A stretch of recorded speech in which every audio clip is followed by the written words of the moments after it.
Welcome to the Philosopher's Games and a new episode of Once Upon a Time in Games. Not much going on right now, but I found a few somewhat interesting news. Sunless Skies, the sequel to Sunless Sea, was funded in 4 hours via Kickstarter.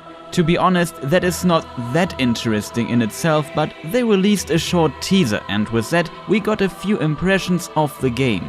It will really be Sunless Sea in space. As mentioned in several other videos, if they can manage to keep their world building, music and writing quality and improve the gameplay over Sunless Sea a bit, this game has huge potential. What we know so far is that it's a direct sequel of Sunless Sea and plays 10 years after it. Some hints were made that we could have a connection to the Dawn machine of Sunless Sea, and that would for sure fit well into a space setting.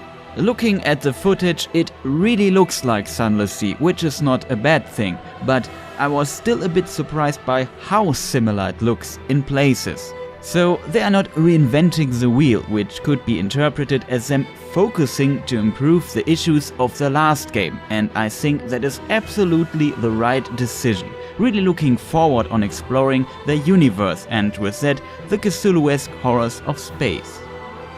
And we have Nintendo news again. They announced the price for their online service and it will be between 2,000 and 3,000 yen, that are $17 to $26 yearly. So in other words, about $2.20 a month or less. The price is still higher than I expected, but still in my predicted range and with that relatively low. Many people complained about it, but when they can establish a good service, it's acceptable from my perspective.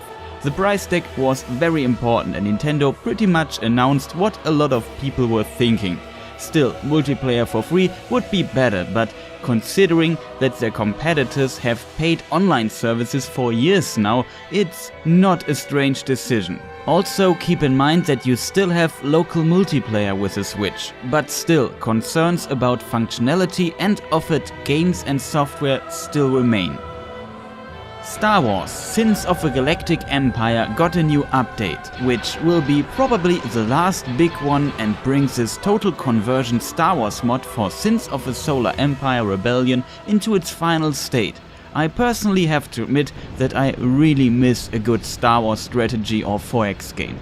The last Star Wars strategy game I played was probably Empire at War from 2006. Well, this total conversion mod could be capable of filling this gap.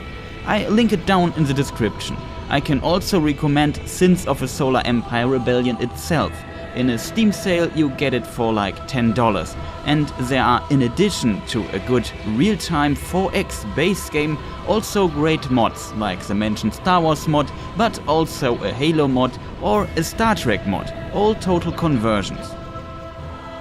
And my last news for today, the lawsuit between Zenimax, the company behind, for example, Bethesda or id Software, and Oculus, the company owned by Facebook, making the VR device called Oculus Rift.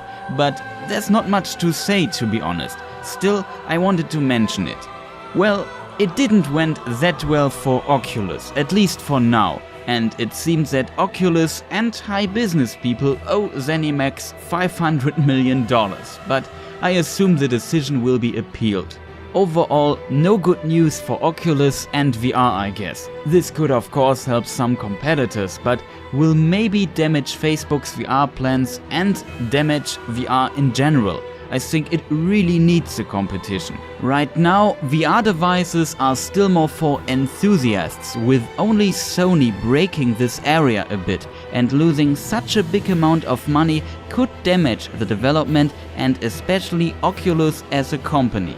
Of course, should they not appeal or at some point really need to pay those $500 million or even more, it would not be the end of VR, but keep in mind, VR needs software or games, and for games to exist, the VR companies need to pump money into the market.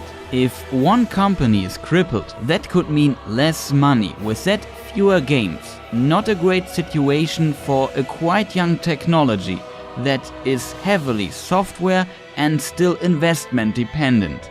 And this wraps up my video, quite short today, but my bigger video projects are still work in progress. Next week starts the Open for Honor beta and I plan on making a first impressions video. As mentioned, not much is going on right now, but I know it's a silence before the storm. In a week or two there will be more gaming topics than I can cover, so stay tuned.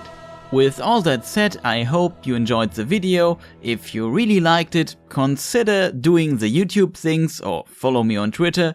Thank you for watching and goodbye.